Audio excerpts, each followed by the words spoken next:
New England is a region historically defined by waves of migration. The story usually begins with English colonists in the 17th century, followed by the massive influx of Irish, French Canadian, Italian, and Portuguese immigrants during the industrial boom of the 19th and early 20th centuries. A look at census data from 1980 through the present reveals that the region is currently in the midst of another profound demographic shift. While the traditional ancestral signature of the region remains, recent immigration from Latin America, the Caribbean, Africa, and Asia is revitalizing urban centers and rewriting the cultural map of the 6 states. Here is how recent immigration is reshaping New England's cultural landscape. 1. The revitalization of gateway cities. Perhaps the most visible change is occurring in New England's gateway cities, mid-sized urban centers that were historically hubs for European mill workers. These cities are transforming into dynamic centers of Latino and Caribbean culture.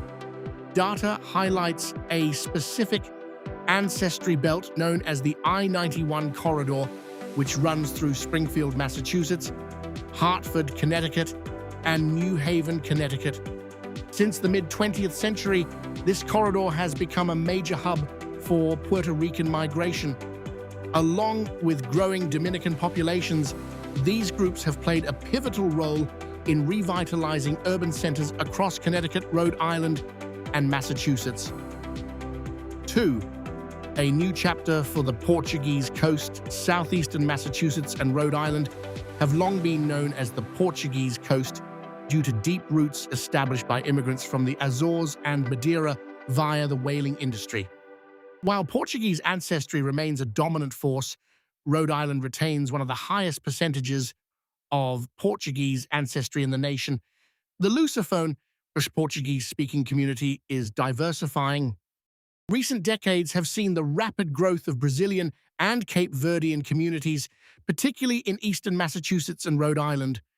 The city of Brockton, Massachusetts, for example, has emerged as a unique demographic hub with a highly concentrated Cape Verdean population.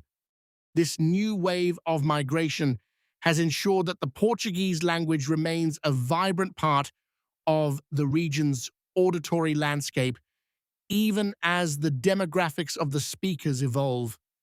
3. The rise of Caribbean and African communities. Beyond the Latin American influx, the region is seeing significant growth in Caribbean and African populations.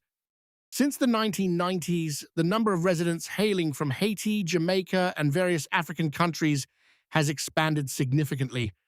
The Boston metropolitan area, for instance, now hosts large Haitian and Jamaican populations. While these groups may still be smaller in raw numbers compared to the established European ancestries, their growth rates are reshaping the cultural fabric of the region, particularly in coastal cities like Providence and Boston. Chapter 4. The American Shift and the Decline of Old Europe.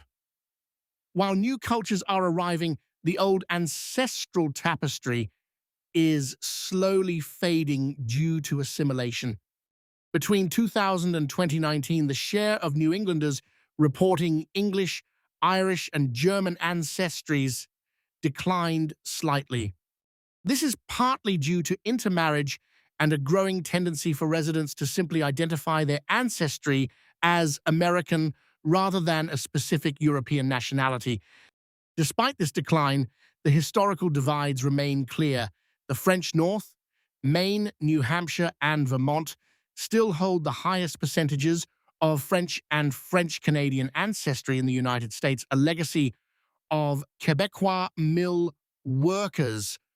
The Italian-Irish South. Massachusetts, Rhode Island, and Connecticut remain heavily Irish and Italian. Massachusetts holds the highest percentage of Irish ancestry of any state, while Connecticut retains the highest percentage of Italian ancestry. The takeaway, my friends: New England's identity is not static. It is a living history. The region is moving beyond its traditional dichotomy of the French North and Italian-Irish South. As European dominance softens due to assimilation, a new diversity driven by Caribbean, Latino, and Asian immigration is filling the gap, ensuring that New England remains a region defined by its newcomers. The New England is for everyone,